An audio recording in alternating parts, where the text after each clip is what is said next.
परमात्मा स्वयं अपना परिचय देना चाहे तो निश्चित ही बड़ी कठिन बात है। आदमी भी अपना परिचय देना चाहे तो कठिन हो जाती है बात, और परमात्मा अपना देना चाहे तो और भी कठिन हो जाती है।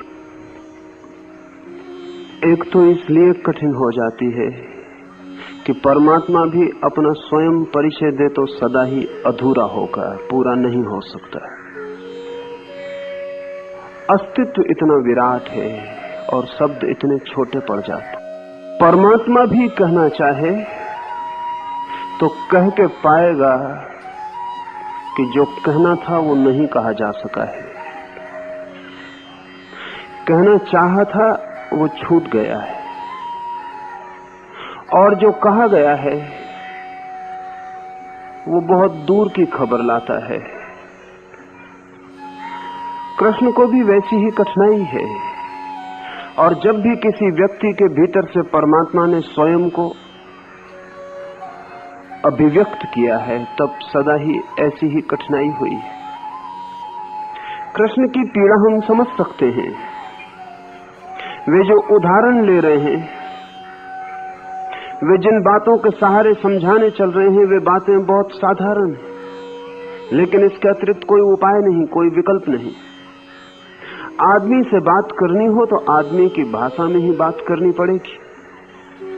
इशारे करते हैं, इशारों से ज्यादा नहीं है ये बात, और जो आदमी इशारे को पकड़ लेगा वो भटक जाएगा। और हम सबकी आदत इशारों को पकड़ने की है। हम मील के पत्थरों को छाती से लगा के बैठ जाते हैं ये सोच के कि ये मंजिल हुई, हालांकि हर मील का पत्थर केवल एक तीर का इशारा है आगे की तरफ की मंजिल आगे है। और मैं चांद को अंगुली से बताऊं तो बहुत डर है कि अंगुली पकड़ ली जाए और चांद समझ ली जाए। यद्यपि अंगुली चांद नहीं है, लेकिन अंगुली चांद की तरफ इशारा कर सकती है।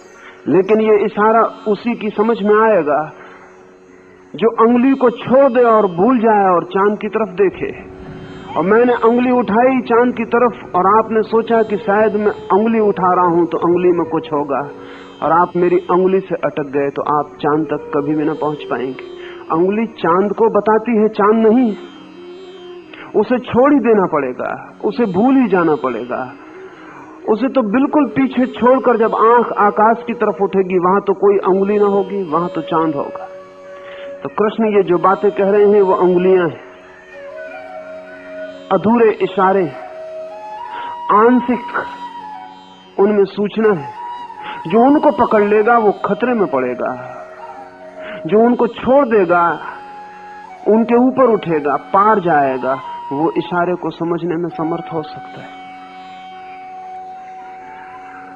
कल रात्रि भी उन्होंने कुछ इशारे किए, उसमें एक इशारा छूट गया था, वो भी हम बात कर लें। उन्होंने कहा पुरुषों में मैं पुरुषत्व हूं।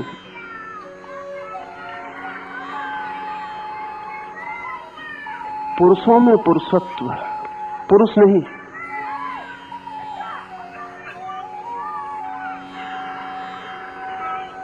पुरुषत्व क्या है? ये संस्कृत का शब्द बहुत कीमती है, और इस शब्द के थोड़े से परतों को उघाड़ना जरूरी है। हम सभी जानते हैं कि पुर कहते हैं नगर को, बस्ती को। जिन्होंने पुरुष शब्द का उपयोग किया है उन्होंने कहा है कि ये आदमी तो एक नगर है, ये पुर है, और इसके भीतर एक मालिक बस रहा है, वो पुरुष है। इस नगरी के भीतर जो छिपा है वो। तो पुरुष से अर्थ स्त्री के विपरीत जो है वैसा नहीं है। पुरुष का अर्थ मेल नहीं है। पुरुष तो स्त्री के भीतर भी है। स्त्री और पुरुष जैसा हम प्रयोग करते हैं, ये तो नगर की खबर देते हैं। स्त्री की बस्ती अलग है, उसका शरीर अलग है, और जिसे हम पुरुष कहते हैं उसकी भी बस्ती अलग है और शरीर अलग है। लेकिन भीतर जो बस रहा है पुरुष, उस नगर के बीच में जो बस रहा है मालिक, वो एक है। इसलिए कई को यह ख्याल हो सकता है कि कृष्ण ने स्त्रियों की जरा भी बात न कही। कुछ तो कहना था कि स्त्रियों में मैं कौन, जाति मालूम पड़ती, सबकी बात कर रहे हैं। और स्त्री कोई छोटी घटना नहीं है कि उसकी बात छोड़ी जा सके। जिसे हम पुरुष कहते हैं उससे तो थोड़ी बड़ी ही घटना है, क्योंकि जीवन के सृजन में पुरुष तो संयोगिक है, एक्सीडेंटल है, स्त्री आधारभूत है। लेकिन कृष्ण ने स्त्री की बात नहीं की जानकर, क्योंकि पुरुष में स्त्री सम्मिलित हो गई। अगर नगर की बात करते तो फासला था स्त्री और पुरुष का, वे तो उसकी बात कर रहे हैं जो नगर के बीच में बसा है। स्त्री के भीतर भी वो पुरुष है, पुरुष के भीतर भी पुरुष है। फिर भी पुरुष की बात नहीं कर रहे, कह रहे हैं पुरुषों में पुरुषत्व। जैसे कि हजारों फूल को निचोड़ के हम थोड़ा सा इत्र बना लें, ऐसा ही समस्त पुरुष जहां जहां हैं उनके भीतर जो पुरुषत्व है, वो जो निचोड़ है, वो जो इत्र है, वो मैं हूं। ये भी सोचने जैसा है, क्योंकि जब हम कहते हैं पुरुष तो एक पर्टिकुलर, एक विशेष व्यक्तित्व का ख्याल आता है। जब हम कहते हैं पुरुषत्व तो यूनिवर्सल, सार्वभौम सत्य का ख्याल आता है। जब हम कहते हैं पुरुष तो सीमा बनती है, और जब हम कहते हैं पुरुषत्व तो असीम हो जाता है। यूनान में प्लेटो ने जिसे आइडिया कहा है,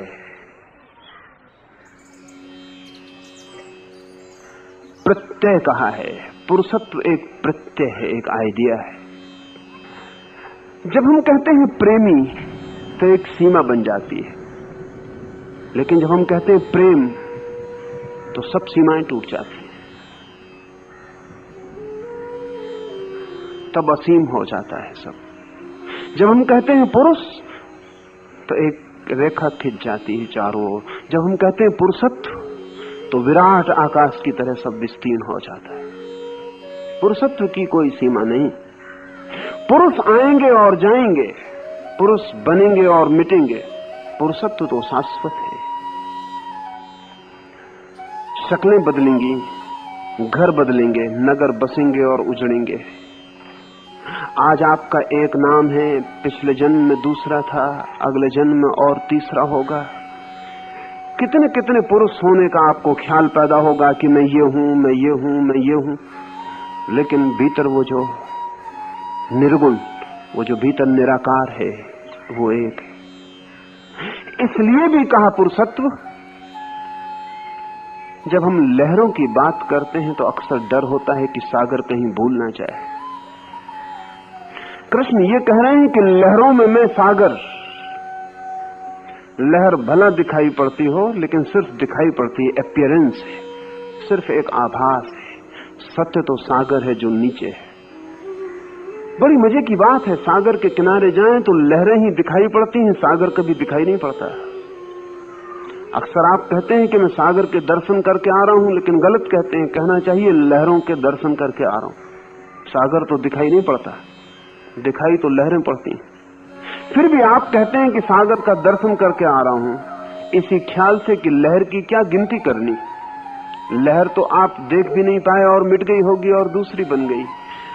जो मिट गई लहर उसमें भी जो था, और जो बन गई लहर उसमें भी जो है, हालांकि वो आपको दिखाई नहीं पड़ा है, लेकिन आप खबर यही देते हैं कि मैं सागर के दर्शन करके आ रहा हूं। तो कृष्ण लहरों की बात नहीं कर रहे, वो सागर की बात कर रहे हैं। वो पुरुषों की बात नहीं कर रहे, पुरुषत्व की बात कर रहे हैं, जिसके ऊपर सारा खेल निर्मित होता है। एक रूप, दूसरा रूप, हजार रूप, वो पुरुषत्व लेता चला जाता है, और फिर भी अरूप है। न मालूम कितने आकार बनते हैं और विसर्जित होते हैं, फिर भी वो निराकार है। तो पुरुषों में मैं पुरुषत्व हूं। इस सूत्र में भी उन्होंने कुछ बातें कही,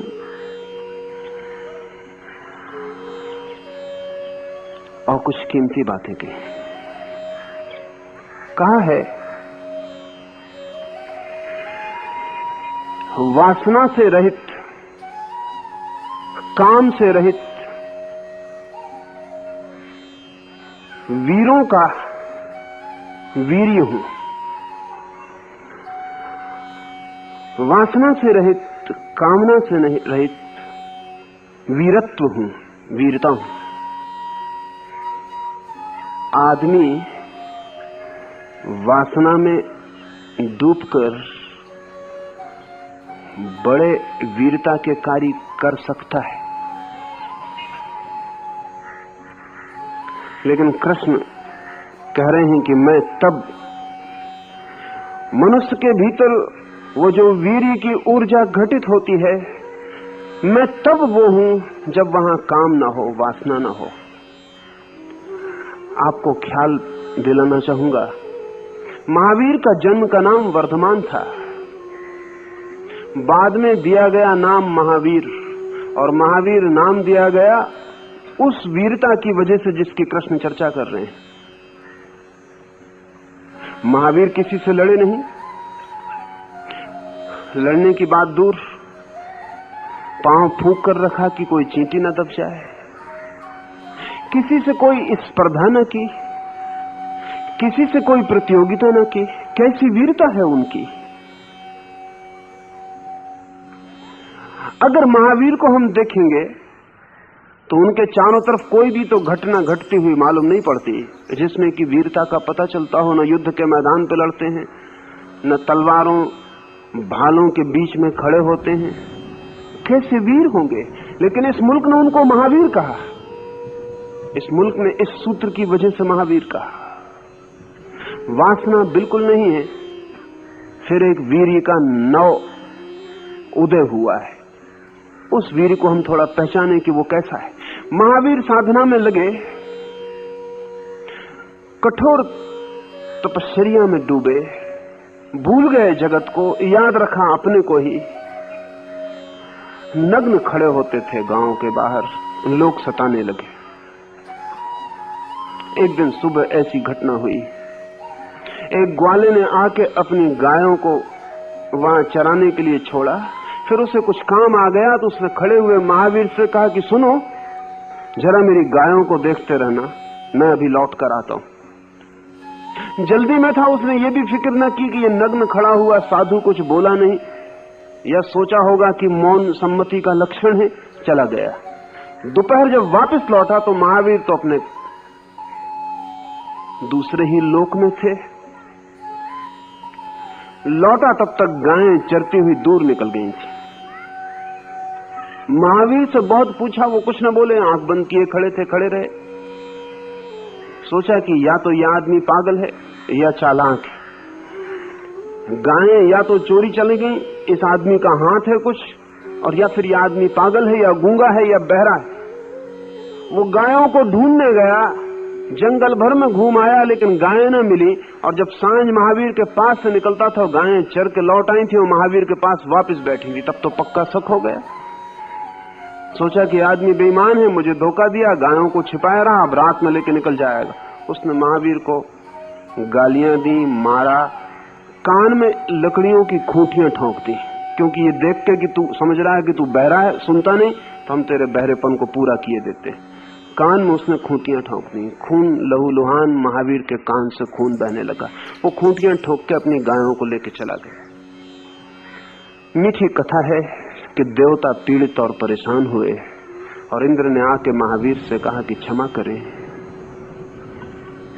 हमें आज्ञा दें ताकि हम आपकी रक्षा कर सकें।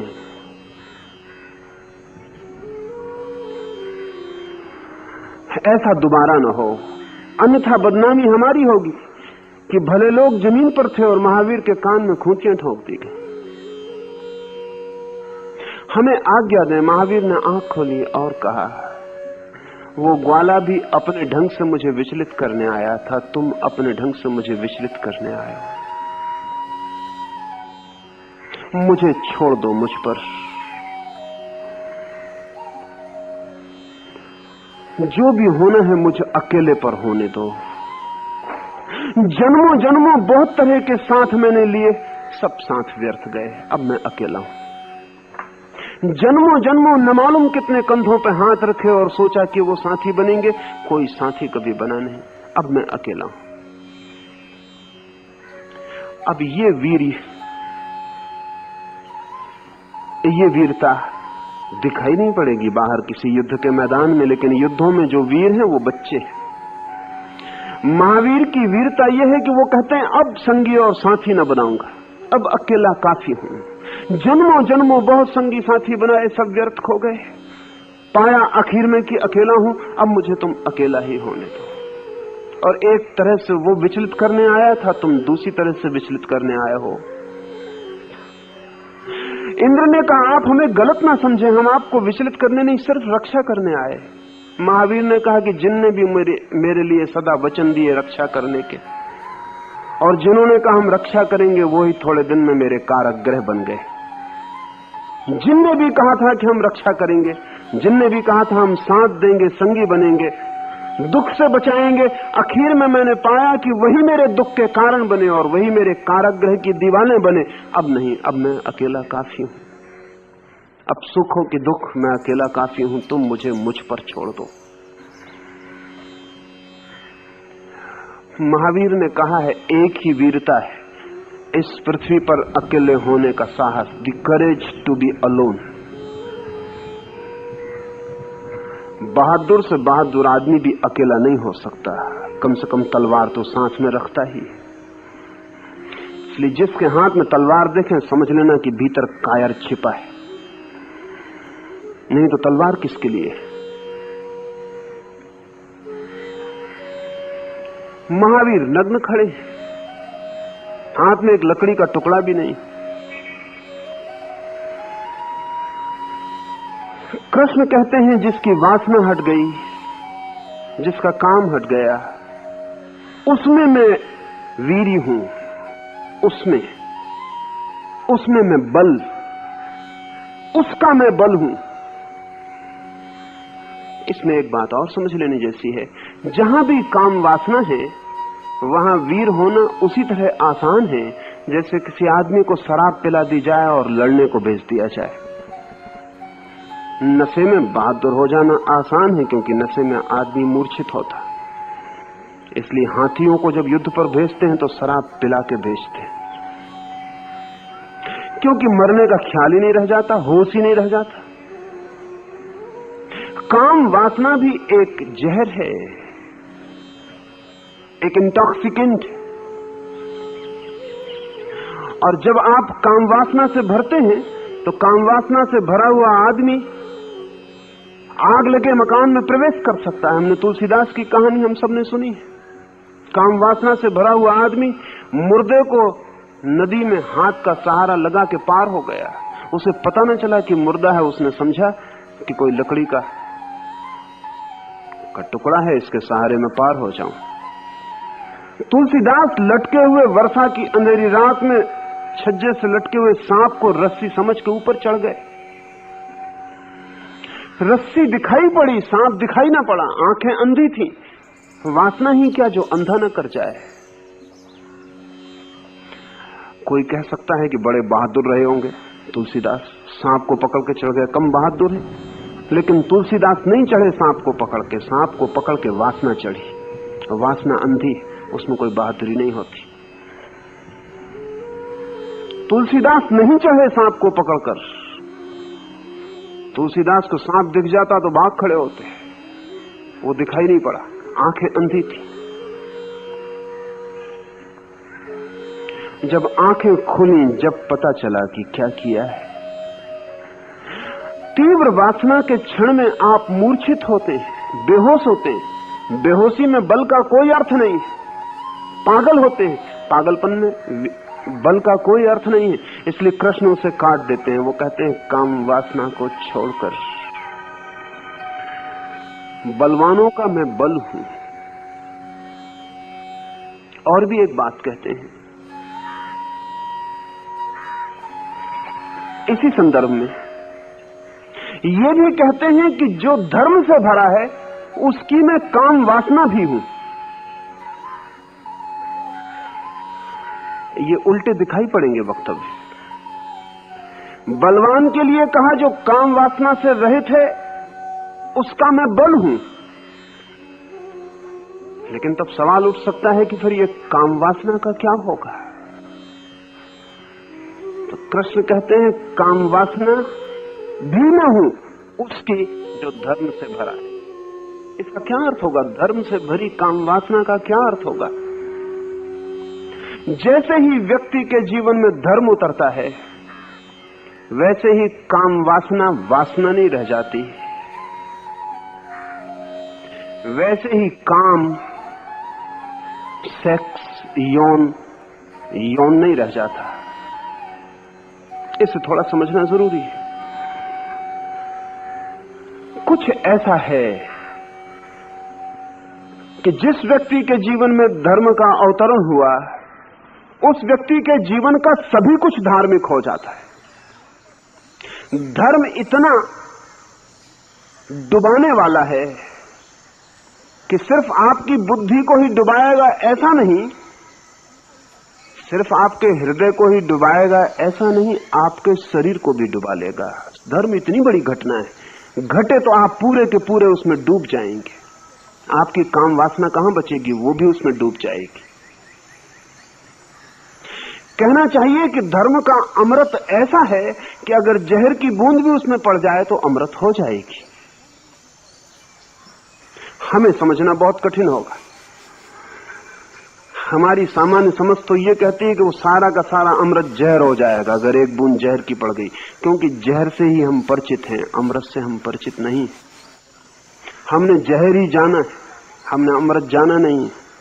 सच बात तो यह है कि अमृत की कसौटी और परीक्षा ही यही है कि वो जहर को अमृत बना पाए, अन्यथा उसकी कोई कसौटी नहीं, कोई परीक्षा नहीं। धर्म की कसौटी ही यही है कि आपके भीतर जो जहर है वो अमृत हो जाए, आपके भीतर जो यौन है, जो वासना है, कामना है, वो भी राम अर्पित हो जाए, वो भी प्रभु समर्पित हो जाए, वो ऊर्जा भी ब्रह्म की ऊर्जा बन जाए।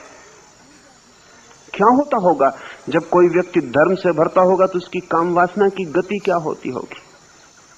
उसकी काम वासना की गति आमूल बदल जाती है। अभी आप काम वासना से भरते हैं अचेत होकर, मूर्छित होकर, विक्षिप्त होकर निर्णय करते हैं हजार बार कि काम वासना से बचूंगा बचूंगा बचूंगा, और आप निर्णय करते रहते हैं और भीतर वासना संग्रहित होती चली जाती है, और एक क्षण आता है कि आपके निर्णय का पत्थर उठा के फेंक दिया जाता है और वासना का झरना फूट पड़ता है। फिर कल से आप पछताएंगे और फिर पछता के यही करेंगे कि फिर वासना को दबा के इकट्ठा करेंगे, और फिर वो वक्त आएगा कि आपका संकल्प तोड़ के वासना पुनः बह उठेगी। अभी वासना का हम पर हमला होता है, वी आर द विक्टिम्स। अगर इसे ठीक से समझें तो हम वासना के मालिक नहीं हैं, शिकार हैं। वासना हमें पकड़ लेती है भूत प्रेत की भांति और हमसे कुछ करा डालती है जो कि शायद हमने अपने होश में कभी ना किया होता, और जब हम होश में आते हैं तो पछताते हैं, दुखी और पीड़ित होते हैं कि हमने ऐसा सोचा, ऐसा किया, लेकिन फिर वही होता है। हम वासना के हाथ में धागे बंधी हुई गुड्डियों की तरह हैं जो नाचते हैं। प्रकृति हमसे काम लेती है, हम प्रकृति के गुलाम हैं। प्रकृति आज्ञा देती है और हम काम में लग जाते हैं। धर्म से भरे हुए व्यक्ति को प्रकृति आज्ञा देना बंद कर देती है।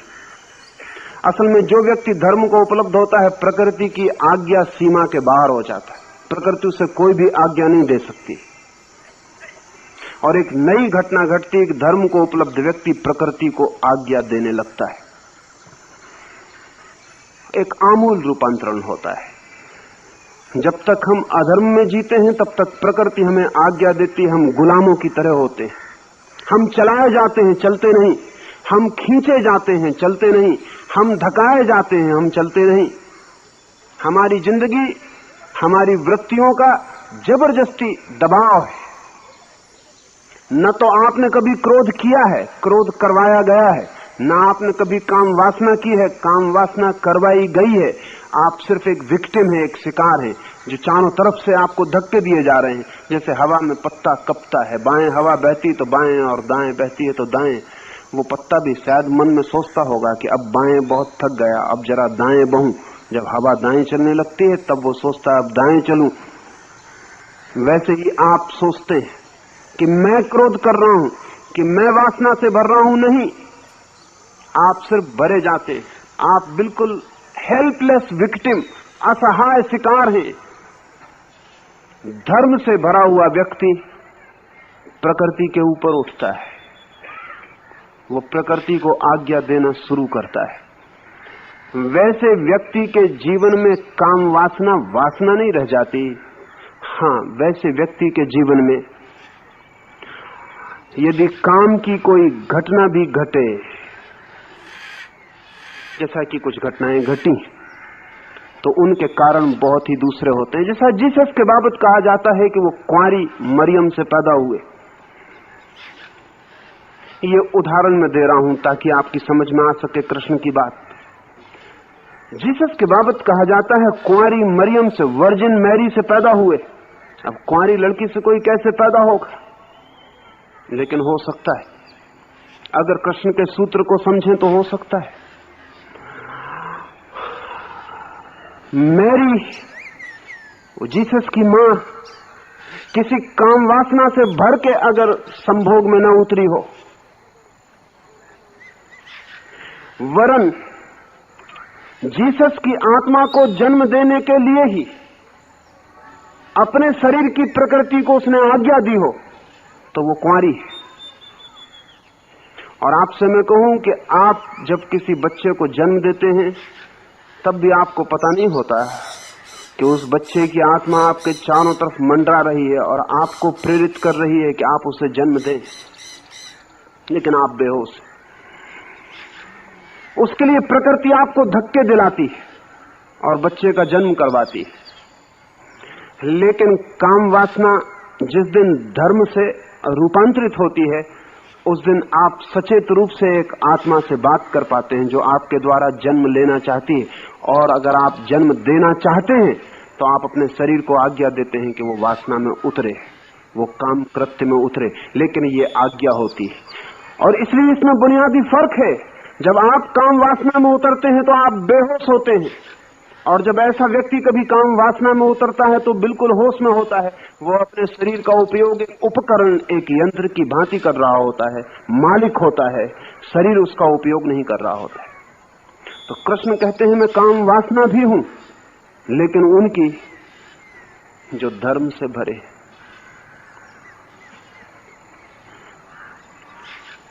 जीवन में बहुत से सत्य खोज लिए थे जो धीरे धीरे बार बार खो जाते हैं। उनमें से एक सत्य ये भी था।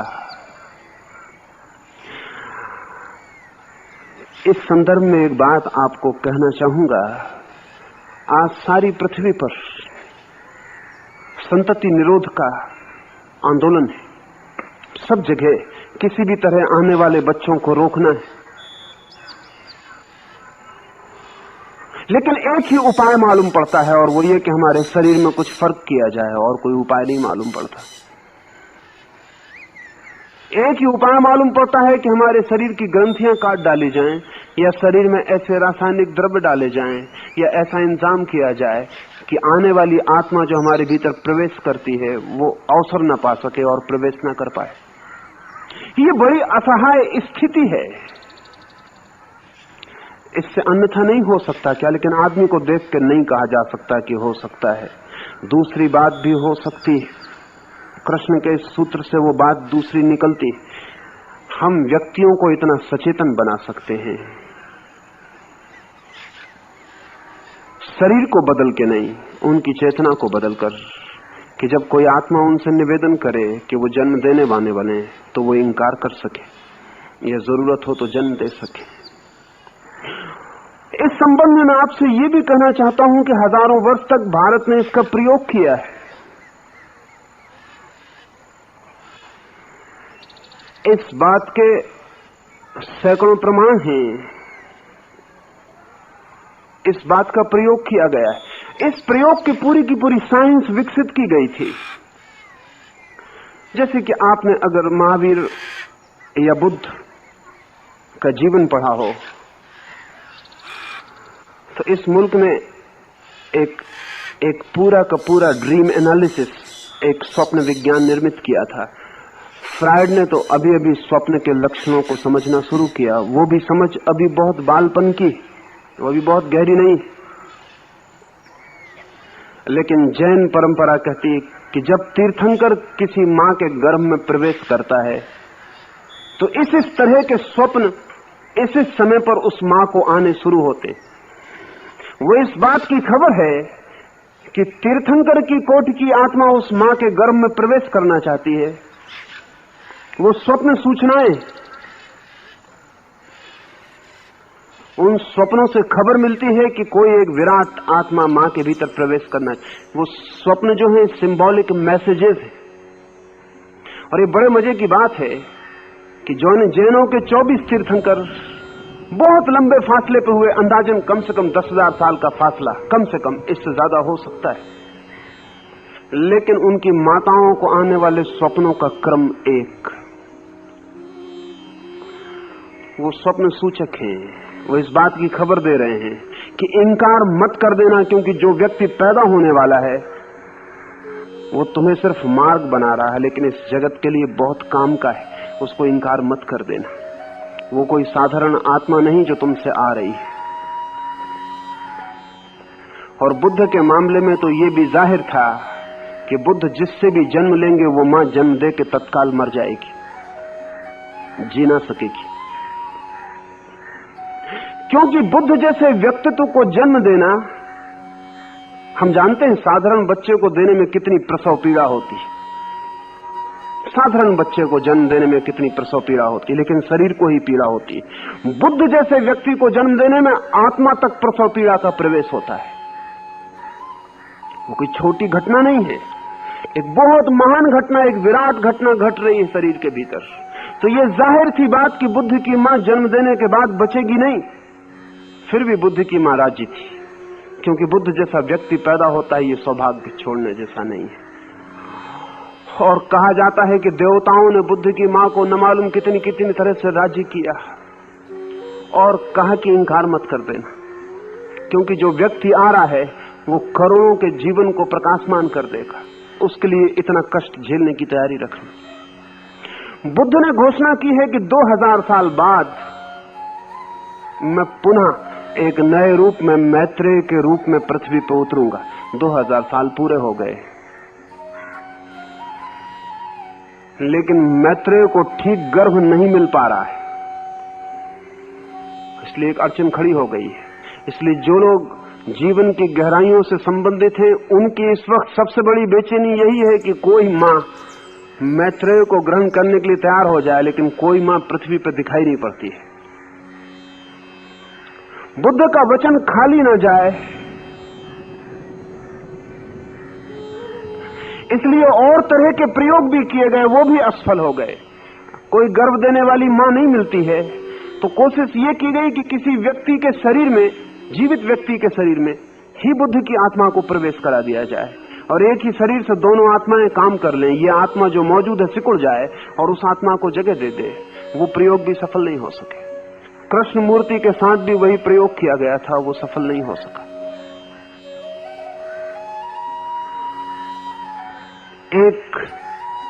एक और गहरे तल पर गर्भ का विज्ञान सोचा, समझा और पहचाना गया था। कृष्ण उसी की बात कर रहे हैं। वो कह रहे हैं कि जिस दिन धर्म से भरा हुआ होता है चित्त, उस दिन काम की वासना भी मैं ही हूं।